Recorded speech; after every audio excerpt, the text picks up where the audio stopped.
A delegación chinesa, composta por expertos en diferentes campos e representantes das administracións, desembarcou esta mañá na provincia de Pontevedra. A súa primeira parada foron estes composteiros comunitarios instalados ao pé do consistorio de Ribadumia. O xigante asiático non é alleo ao problema global dos refugallos. Cun sistema de xestión moi centralizado, os chineses queren sobre todo mellorar a súa logística para tentar minguar os desplazamentos do lixo. Entre os visitantes hai algún bioquímico ou bioquímica, hai xente que de proceso non tes moito que explicarlle xa.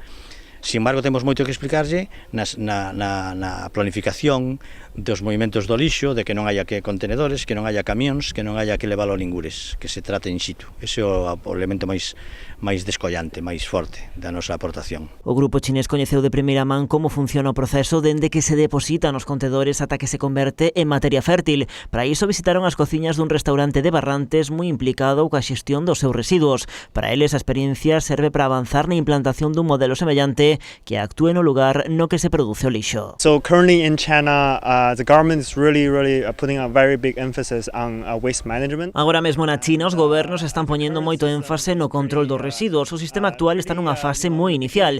Hai moitos residuos que están mesturados e que se acaban queimando, segundo comenta este membro da expedición asiática. Foi a China a que petou na porta da Deputación pontevedresa atraída polos resultados do Plan Revitaliza. Sorprendeu-nos, non? que chegara tan lonxe, digamos, non? O coñecemento, non? A referencia de que estábamos facendo un programa que está respondendo a unha necesidade que hai no mundo, que hai un problema moi serio en todo o mundo, que cada un intentará as súas solucións. Pois nos logramos que un diseño que está chegando hasta aí.